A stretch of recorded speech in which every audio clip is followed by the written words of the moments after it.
नमस्कार दोस्तों, मेरे चैनल पे आप सभी का स्वागत है।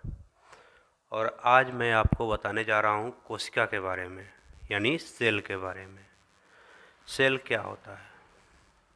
कोशिका हमारे जीवन की संरचनात्मक एवं क्रियात्मक इकाई है। मतलब कि हमारे जीवन की संरचनात्मक एवं क्रियात्मक इकाई को क्या कहते हैं? कोशिका कहते हैं। हर किसी का लाइफ पहले सिंगल सेल से शुरू होता है और धीरे धीरे धीरे बढ़ते बढ़ते वह सिंगल सेल एक जीव में विकसित हो जाता है। सेल का खोज रॉबर्ट हुक ने किया था और उन्होंने जो सेल का नाम रखा था वो लैटिन वर्ड से रखा था, जिसका मीनिंग होता है लिटिल रूम। सेल मीन्स होता है लिटिल रूम, यानी एक छोटा कमरा। रॉबर्ट हुक ने अपने आप द्वारा एक माइक्रोस्कोप डिजाइन किए थे और कॉक की सहायता से, कॉक जिसको पेड़ पौधे के वृक्ष के छल्लों से प्राप्त किया जाता है, उसी के सहायता से उन्होंने सबसे पहले कोशिका की खोज की थी। किसने की थी? रॉबर्ट हुक ने। तो इसमें नोट्स में कोशिका और उसके अंग के बारे में बताया गया है, जिसमें फर्स्ट क्वेश्चन है कि जीव द्रव्य का 99% भाग किन 4 तत्वों से मिलकर बना होता है? जो बना होता है वह होता है ऑक्सीजन से, कार्बन से, उसके बाद हाइड्रोजन से तथा नाइट्रोजन से। ऑक्सीजन आपका 76% है, कार्बन 10.5% है, हाइड्रोजन 10% है तथा नाइट्रोजन 2.5% है। जीव द्रव्य का लगभग कितने प्रतिशत भाग जल होता है? तो जीव द्रव्य का 80% भाग जो होता है वह जल होता है। जीव द्रव्य में अकार्बनिक एवं कार्बनिक यौगिकों का अनुपात कितना होता है? उसका रेशियो होता है 81:19, 81:19। किसे जीवन का भौतिक आधार कहा जाता है? तो जीव द्रव्य को जीवन का भौतिक आधार कहा जाता है। जीव द्रव्य जो है कितने भागों में बांटा गया है? तो जीव द्रव्य को 2 भागों में बांटा गया है, कोशिका द्रव एवं केंद्रक द्रव्य। कोशिका द्रव्य एवं केंद्रक द्रव्य। कोशिका में केंद्रक एवं कोशिका झिल्ली के बीच क्या रहता है? तो केंद्रक और कोशिका झिल्ली के बीच जो द्रव्य पाया जाता है उसको कोशिका द्रव्य यानी साइटोप्लाज्म कहते हैं। कोशिका में केंद्रक के अंदर क्या रहता है?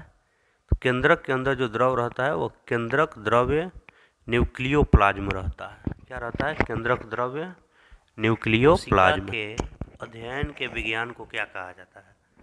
तो कोशिका विज्ञान कहा जाता है, जिसको अंग्रेजी में साइटोलॉजी बोला जाता है। कोशिका शब्द का प्रयोग सर्वप्रथम 1665 ईस्वी में किस वैज्ञानिक ने किया? तो रॉबर्ट हुक ने। यानी कोशिका का खोज किसने किया? रॉबर्ट हुक ने। कोशिका सिद्धांत जो है किसने प्रतिपादित किया था? इसको प्रतिपादित किया था स्लीडेन और स्वान ने। इलेक्ट्रॉन सूक्ष्मदर्शी की खोज किसने की थी? इलेक्ट्रॉन सूक्ष्मदर्शी की खोज जो है वो किसने की थी? नॉल और रस्का ने। किसने की थी? नॉल और रस्का ने। इलेक्ट्रॉन सूक्ष्मदर्शी, इलेक्ट्रोमैग्नेट्स लगे रहते हैं इलेक्ट्रॉन सूक्ष्मदर्शी में और इलेक्ट्रॉन की बीम की सहायता से यह किसी वस्तु का लाख गुना से 5 लाख गुना प्रतिबिंब आवर्धित करके बताता है इलेक्ट्रॉन सूक्ष्मदर्शी। तो इलेक्ट्रॉन सूक्ष्मदर्शी का खोज किसने किया था? नॉल और रस्का ने। उसके बाद जो है क्या है? सुविकसित केंद्रक किन वैज्ञानिकों में, किन कोशिकाओं में नहीं पाया जाता है? तो यह प्रोकैरियोटिक कोशिका में नहीं पाया जाता है। सुविकसित केंद्रक प्रोकैरियोटिक में नहीं पाया जाता है। केंद्रक की खोज किसने की? तो रॉबर्ट ब्राउन ने की। जीवन में सबसे छोटी कार्यात्मक एवं रचनात्मक इकाई क्या है? तो कोशिका है। कोशिका के जीवन के जो है सबसे छोटी कार्यात्मक एवं संरचनात्मक इकाई को क्या कहते हैं? कोशिका कहते हैं। जीव द्रव्य का जो नामकरण है सन 1839 ईस्वी में किस वैज्ञानिक के द्वारा किया गया? तो यह अपना किया गया पुरकिंजे के द्वारा। सबसे छोटी कोशिका, सबसे छोटी कोशिका क्या है? Mycoplasma gallisepticum. सबसे लंबी कोशिका कौन सी है? तो तंत्रिका कोशिका सबसे लंबी कोशिका है। और सबसे बड़ी कोशिका है शुतुरमुर्ग का अंडा। सबसे बड़ी कोशिका कौन है? शुतुरमुर्ग का अंडा। ठीक है। कोशिका का निर्माण किस क्रिया से होता है? कोशिका का निर्माण किस क्रिया से होता है? उसमें केंद्रक की क्या भूमिका होती है? तो कोशिका का निर्माण कोशिका विभाजन से होता है और उसमें केंद्रक की भूमिका यही होती है कि वह मुख्य अभिकर्ता की भूमिका निभाता है। कोशिका कितने प्रकार के होते हैं? तो कोशिका 2 प्रकार के होते हैं, प्रोकैरियोटिक और यूकैरियोटिक। किस प्रकार की कोशिकाओं में हिस्टोन प्रोटीन नहीं होती है? तो प्रोकैरियोटिक कोशिकाओं में हिस्टोन जो प्रोटीन है वो नहीं होती है।